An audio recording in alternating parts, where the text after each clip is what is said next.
अस्सलाम वालेकुम। हमारे दो टॉपिक्स रह गए हैं न्यूक्लियर रिएक्शंस में से, एक आइसोस्पिन और दूसरा क्रॉस सेक्शन। तो आइसोस्पिन आप लोग स्पिन से तो फेमिलियर हैं आप लोग। यहाँ मैंने कुछ न्यूक्लियॉन्स ड्रॉ किए हैं जिनकी मुख्तलिफ स्पिन्स हैं। They can be electron, they can be neutron, they can be proton. Nucleus के अंदर जब ये न्यूक्लियॉन्स हैं, ये इनको इस बात से कोई फ़र्क नहीं पड़ता कि इनकी स्पिन ऊपर है या नीचे है, क्योंकि इनकी आपस में एक इंटरेक्शन है और वो इंटरेक्शन इनकी सराउंडिंग पे डिपेंड करती है। तो एक तो ये चीज़ हो गई कि जैसे हम इलेक्ट्रॉन की स्पिन को देखते हैं, उसमें स्पिन प्लस हाफ है कि माइनस हाफ है, ये बात अहम है। लेकिन न्यूक्लियर स्पिन में इस बात की अहमियत नहीं है। वजह उसकी ये है कि उनकी न्यूक्लियर फोर्स की वजह से उनकी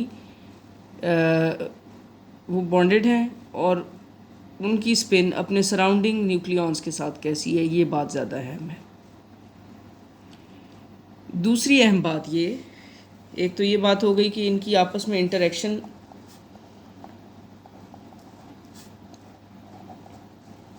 इंटरेक्शन कैसी है। दूसरी बात यह है कि अगर मैं इसको ले लूँ, इनमें से एक न्यूट्रॉन ले लूँ और एक प्रोटॉन, ये जो शेडेड हैं ये एक तरह के न्यूक्लियॉन्स समझ लेते हैं। अब इस बात से कोई फ़र्क नहीं पड़ रहा कि ये न्यूट्रॉन है इसके साथ या इसके साथ प्रोटॉन है, यानी कि हम इस स्पिन से फ़र्क क्या है? फ़र्क ये है कि एक चार्ज्ड पार्टिकल है, दूसरा नहीं है, लेकिन वो अपने एक्सिस के गिर्द घूम रहे हैं, उसकी वजह से उनकी एक ऊपर या नीचे स्पिन है। तो इनको इस बात से कोई फ़र्क नहीं पड़ रहा कि ये न्यूट्रॉन है या प्रोटॉन है। अगर इसी चीज़ को मैं इनके अपने अपने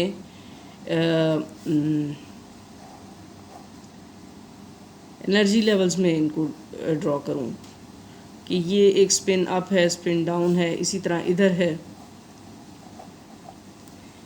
अगर हम इन दोनों को देखें, ये न्यूट्रॉन के लिए फ़र्ज़ कीजिए कि ड्रॉ किया, ये प्रोटॉन के लिए, तो अगर आप इसको देखिए तो ये स्पिन अप है और ये स्पिन अप है, तो ये एक जैसी ही सिचुएशन है।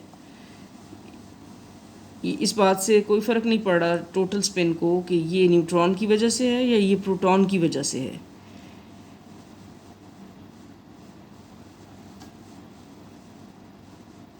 तो हम तमाम न्यूट्रॉन्स या प्रोटॉन्स को में स्पिन को देखते हुए हम फ़र्क नहीं कर सकते। हमारे लिए दोनों एक जैसे हैं और इसीलिए हम उनको न्यूक्लियॉन कहेंगे।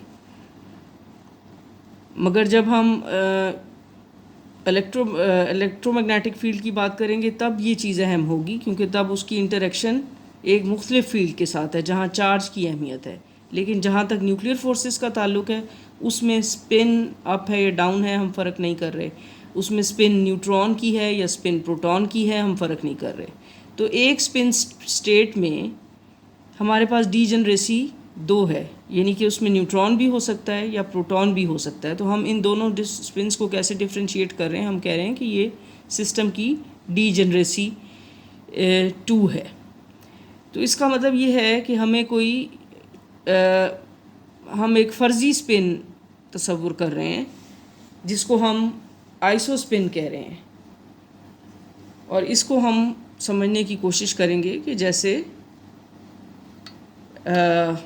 इलेक्ट्रॉन्स की स्पिन है, इस तरह ये न्यूक्लियर स्पिन जो आइसो स्पिन है ये कैसी है।